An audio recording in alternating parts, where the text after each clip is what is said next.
और जापान के बीच हुई हाई लेवल मीटिंग में ज्यादातर बात ताइवान के बारे में ही हुई और चीन ने जापान से बोल दिया कि वो अपने काम से काम रखे और चीन ताइवान के झगड़े से दूर रहे। चीन और जापान के बीच इस तरह की हाई लेवल मीटिंग करीब 2.5 साल बाद हुई और यह बातचीत करीब 7 घंटे चली, जिसके बाद दोनों देशों ने तय किया कि वो आगे भी इस तरह की बातचीत करते रहेंगे। लेकिन चीन के रुख से साफ है कि ऐसा तभी हो पाएगा जब जापान ताइवान से दूरी बना ले। यानी चीन जापान से बात नहीं कर रहा बल्कि उसे खुलेआम धमका रहा है और उसे कह रहा है कि वो ताइवान के मुद्दे पर चुप्पी साध ले, क्योंकि अगर उसने ऐसा नहीं किया तो चीन और जापान का रिश्ता सुधरना करीब करीब नामुमकिन है, क्योंकि चीन के तेवरों से जाहिर है कि वो सबसे दुश्मनी ले लेगा लेकिन ताइवान नहीं छोड़ेगा। रही बात जापान की, तो उससे तो उसकी 90 साल पुरानी दुश्मनी है, जो पेलोसी की ताइवान यात्रा के बाद फिर से सुर्खियों में आ गई थी, क्योंकि खबर आई थी कि चीन ने ताइवान के आसपास जो मिसाइलें दागी थीं, उनमें 5 बैलिस्टिक मिसाइलें जापान के एक्सक्लूसिव इकोनॉमिक जोन में गिरी थी, जिसके बाद जापान बौखला गया था। उसने तुरंत चीन को समंदर में उसकी हद याद दिला दी थी, लेकिन चीन वहां भी अपनी हेकड़ी दिखाने से बाज नहीं आया और उसने बोल दिया कि समंदर में सीमा का कोई बंटवारा ही नहीं हुआ, इसलिए यह कहना गलत होगा कि चीन की मिसाइल जापान की समुद्री सीमा में गिरी।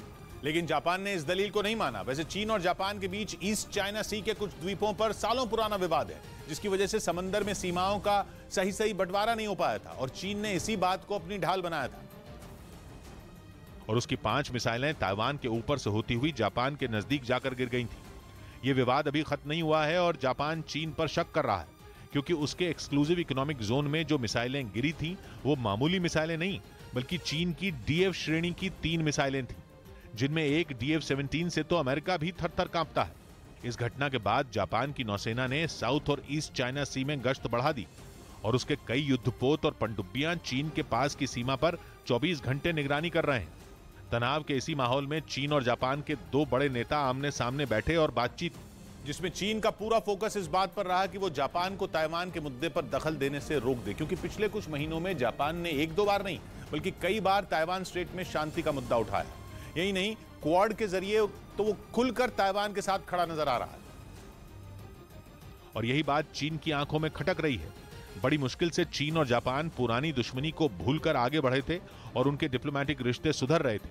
अगले महीने तो दोनों के बेहतर होते संबंधों की 50वीं सालगिरह भी है, लेकिन उस खुशी के मौके पर ग्रहण लग सकता है, क्योंकि जिस ताइवान में चीन की जान बसती है, जापान और अमेरिका उससे छीनना चाहते हैं। या यूं कहें कि वो पर्दे के पीछे से ताइवान को एक स्वतंत्र देश बनाने की कहानी लिख रहे हैं, क्योंकि जब चीन ताइवान को डराने के लिए ड्रिल कर रहा था, जापान की पनडुब्बियां अमेरिकी पनडुब्बियों के साथ मिलकर चीन की जासूसी कर रही थी। जापान की सेना भी अलर्ट मोड पर होने की खबर है। यही नहीं, खबर है कि अमेरिका जापान के ओकिनावा द्वीप पर बने मिलिट्री बेस से ताइवान की मदद की प्लानिंग कर रहा है और जापान भी अपने युद्धपोत और F-35B stealth fighter jet Taiwan की मदद के लिए भेज सकता है, जिसकी चीन को खबर है। इसीलिए उसने इस बार जापान से 2 टूक बात की और बोल दिया कि अगर चीन से रिश्ते सुधारना है तो जापान को ताइवान के मामले में नाक घुसाना बंद करना होगा, क्योंकि चीन को पता है कि ताइवान अमेरिका और जापान जैसे देशों के दम पर ही उछल रहा है, क्योंकि ये देश उसे हथियार और समंदर में सुरक्षा की गारंटी दे रहे हैं। जो चीन को पसंद नहीं, वो ताइवान के आजादी के सपने को सच नहीं होने देना चाहता और सबसे झगड़ा मोल लेकर उसे चीन में शामिल करना चाहता है। जन्माष्टमी पर दही हांडी की धूम रही। मुंबई में कई जगहों पर दही हांडी प्रतियोगिताओं का आयोजन किया गया, जिनमें मुख्यमंत्री एकनाथ शिंदे और डिप्टी CM देवेंद्र फडणवीस भी शामिल हुए।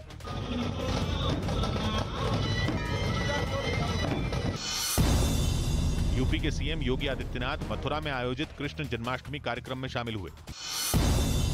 जम्मू कश्मीर के श्रीनगर में भी लाल चौक पर जन्माष्टमी का जश्न मनाया गया। इस दौरान वहां कश्मीरी पंडितों ने झांकियां भी निकाली। श्री कृष्ण जन्माष्टमी महामहोत्सव की।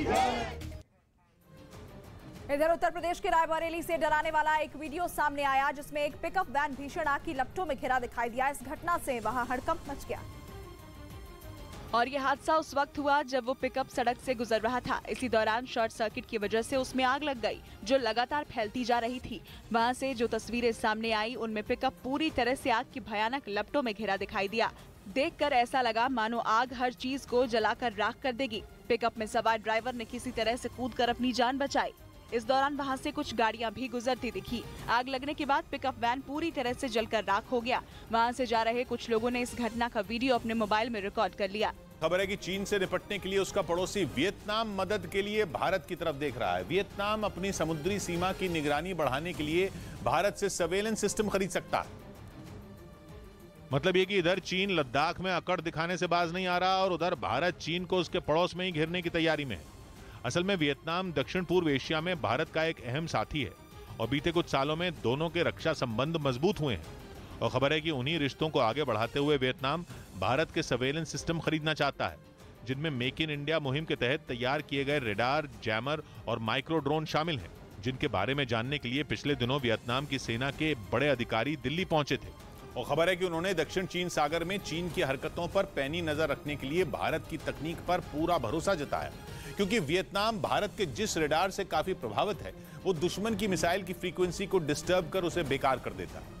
वहीं मेक इन इंडिया तकनीक से तैयार किए जिस जैमर के लिए वियतनाम ने दिलचस्पी दिखाई है वो अपने दायरे में आने वाले कम्युनिकेशन सिस्टम को ठप करने की ताकत रखता है। इसके साथ ही वियतनाम जो माइक्रो ड्रोन भारत से खरीदना चाहता है उसकी मदद से समंदर में करीब 50 किलोमीटर की दूरी तक संदिग्ध जहाजों पर पैनी नजर रखी जा सकती है। ऐसे में भारत और वियतनाम के बीच अगर सर्वेलेंस सिस्टम की ये डील हुई तो चीन के लिए ये बहुत बड़ा झटका होगा।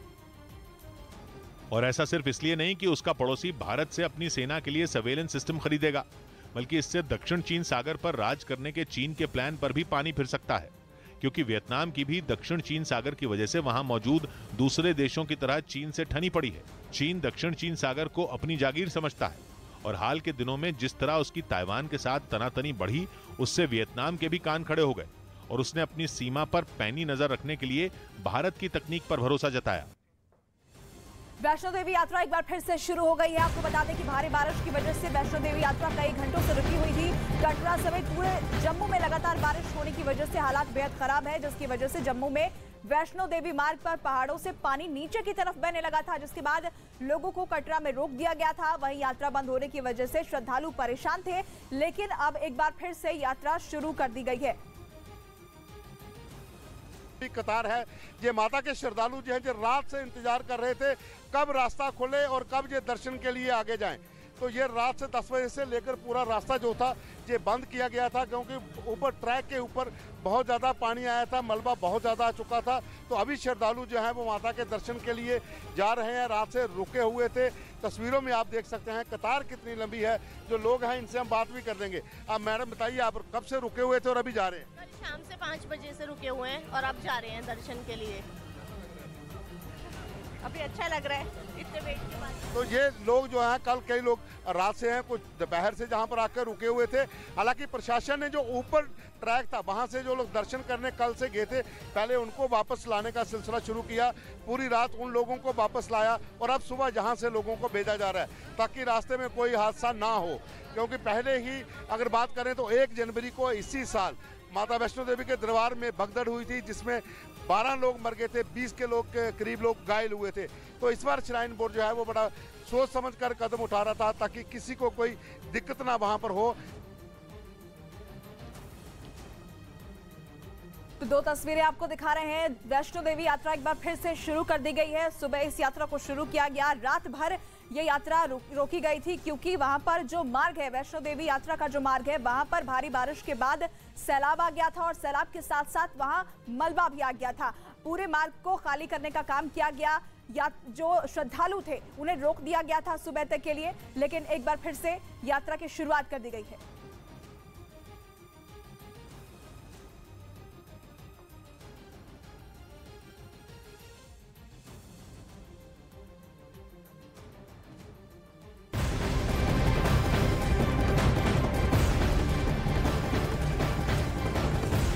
बड़ी खबर आपको बता दें, कटरा से ये बड़ी खबर आ रही है जहां पर हेलीकॉप्टर सेवा रोक दी गई है। खराब मौसम की वजह से हेलीकॉप्टर सेवा रोकी गई है। भैरव मंदिर के पास हल्की बारिश की खबर है, जिसके बाद हेलीकॉप्टर सेवा को रोक दिया गया है। खराब मौसम होने की वजह से कटरा में हेलीकॉप्टर सेवा पर फिलहाल रोक लगा दी गई है। हेलीकॉप्टर के जरिए जो श्रद्धालु दर्शन के लिए पहुंचते हैं फिलहाल वो नहीं जा पाएंगे, क्योंकि वहां मौसम खराब होने की वजह से हेलीकॉप्टर सेवा को फिलहाल के लिए रोक दिया गया है। तो जम्मू कश्मीर के कटरा से ये बड़ी खबर आपको बता रहे हैं।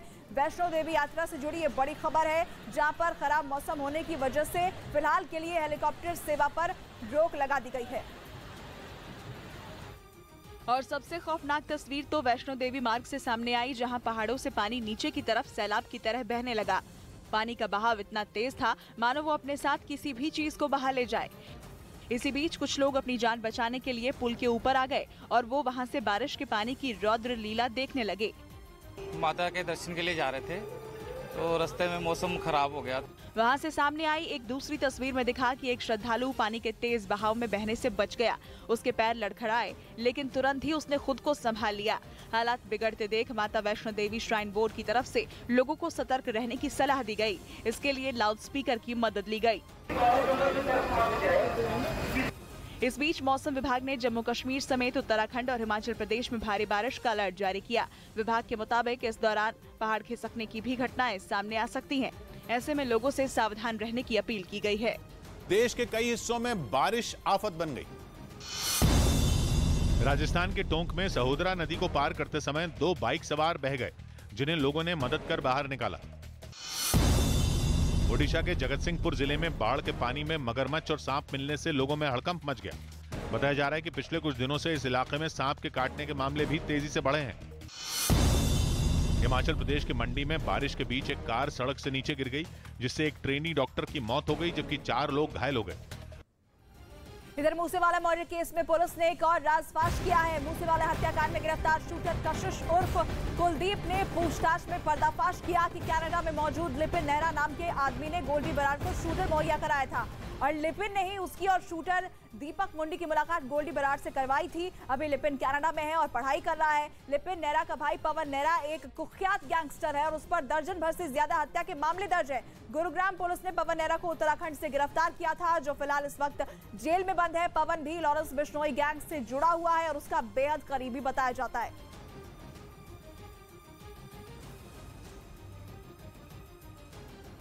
ताइवान में बढ़ रहा तनाव भारत के लिए बहुत बड़ा अवसर बना सकता है। खबर है कि बहुत सारी बड़ी कंपनियां ताइवान में ऐसी हैं जो जंग के माहौल से परेशान हो चुकी हैं। ये कंपनियां किसी भी हालत में जल्द से जल्द अपना ठिकाना बदलना चाहती हैं और किसी ऐसे देश में पहुंचना चाहती हैं जहां कारोबार का बेहतर माहौल उन्हें मिल सके। ताइवान की ऐसी कंपनियों के लिए भारत पहली पसंद बन सकता है। मतलब ये कि ताइवान को घेर कर खड़े चीन के जहाज जो आपदा बना रहे हैं, उनमें भारत के लिए अवसर निकल सकता है। ये भारत सरकार भी जानती है कि देश में उद्योगों को बड़ा धक्का लगाने के लिए ये एक बड़ा मौका है। माना जा रहा है कि कई बड़ी कंपनियों से भारत सरकार के अलग अलग मंत्रालय संपर्क कर चुके हैं।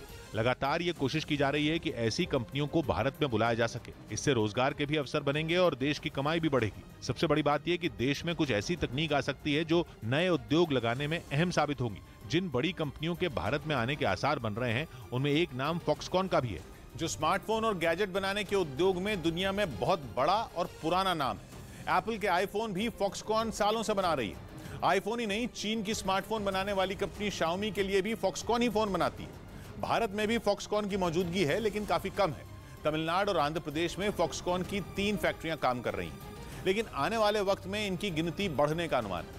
पता चला है कि फॉक्सकॉन की भारत की यूनिट अपना एक आईपीओ लाकर भारत के शेयर बाजार में उतरने की तैयारी में है। भारतीय कंपनी वेदांता लिमिटेड के साथ मिलकर फॉक्सकॉन भारत में टीवी और फोन के डिस्प्ले पैनल बनाने की भी योजना पर काम कर रही है। लेकिन सबसे अहम है सेमीकंडक्टर चिप। ये तो किसी खजाने से कम नहीं है। पता चला है कि फॉक्सकॉन भारत में वेदांता के साथ मिलकर सेमीकंडक्टर चिप बनाने का प्लान बना चुकी है, जो मौजूदा दौर में भारत की बहुत बड़ी जरूरत भी है। सेमीकंडक्टर चिप के मामले में दुनिया भर में ताइवान का दबदबा है। ताइवान को घेरकर चीन के जंगी जहाज खड़े हैं, इसीलिए दुनिया के कई देशों में चिप की किल्लत होने लगी है। सेमीकंडक्टर चिप की सबसे ज्यादा कमी जिन देशों में महसूस की जा रही है, उनमें भारत भी शामिल है। लेकिन अगर भारत में सेमीकंडक्टर चिप का उद्योग चल निकला तो भारत की कई मुश्किलों का एक साथ समाधान हो जाएगा। लाल किले से भाषण देते हुए भी प्रधानमंत्री ने सेमीकंडक्टर चिप के उद्योग का जिक्र किया था। ये डेकेड मानव जात के लिए डेकेड का समय है, टेक्नोलॉजी का डेकेड है। लेकिन ताइवान में बना हुआ तनाव भारत के इस मकसद को बहुत जल्दी हल कर सकता है। सेमीकंडक्टर चिप एक ऐसा छोटा सा पुर्जा है जिसके बिना किसी भी गैजेट का बनना मुमकिन नहीं है। चाहे स्मार्टफोन हो या लैपटॉप हो, वॉशिंग मशीन हो या माइक्रोवेव हो, गाड़ी हो, सेमीकंडक्टर चिप के बिना सब बनने मुश्किल है। और जैसे जैसे दुनिया में आर्टिफिशियल इंटेलिजेंस की तकनीक का इस्तेमाल बढ़ रहा है, सेमीकंडक्टर चिप दुनिया की बड़ी जरूरत बनती जा रही है। इसीलिए भारत सरकार की कोशिश है कि वो सेमीकंडक्टर उद्योग को भारत में लगाने के लिए निवेश को बढ़ाए, ताकि मौजूदा हालात का फायदा उठाया जा सके। खबर है कि भारत सरकार 1000 करोड़ डॉलर यानी करीब 80,000 करोड़ रुपए का budget production linked incentive scheme के तहत मंजूर भी कर ली। माना जा रहा है कि सेमीकंडक्टर चिप का उद्योग 2026 तक 30,000 करोड़ डॉलर यानी करीब 24 लाख करोड़ रुपए को पार कर जाएगा। 2200 करोड़ डॉलर यानी करीब 1.25 लाख करोड़ रुपए का निवेश तो अकेली ताइवान की कंपनी फॉक्सकॉन ही करने वाली। माना जा रहा है कि सेमीकंडक्टर चिप का उद्योग रोजगार के करीब 2 लाख मौके बनाएगा, जो भारत के लिए बेहद अहम साबित हो सकता है। पश्चिम बंगाल के मिदनापुर से दिल दहला देने वाला एक वीडियो सामने आया। वहां 2 लड़के एक बच्चे की पिटाई करते दिखाई दिए। मारपीट की इस घटना की वजह से वो बच्चा बुरी तरह घायल हो गया। और इस घटना का जो वीडियो सामने आया उसमें एक लड़का उस बच्चे पर दनादन चप्पल बरसाता नजर आया, जबकि एक दूसरा लड़का उसे बचाने के बजाय उसे पिटता देख हंसता रहा। इस दौरान वो बच्चा मार से बचने की कोशिश करता दिखा, लेकिन इसके बाद भी लड़के ने उसे पीटना बंद नहीं किया। इसके बाद वहां मौजूद एक दूसरे लड़के ने भी उससे मारपीट शुरू कर दी। वो लड़का भी उस बच्चे पर ताबड़तोड़ चप्पल चलाने लगा। इस घटना में वो बच्चा बुरी तरह घायल हो गया, जिसे बाद में अस्पताल में भर्ती कराया गया। परिवार की शिकायत के बाद पुलिस ने केस दर्ज कर दोनों आरोपियों को गिरफ्तार कर लिया। बताया गया कि मोबाइल गेम हारने पर 200 जूते मारने की शर्त थी, जिसकी वजह से उस बच्चे की पिटाई की गई।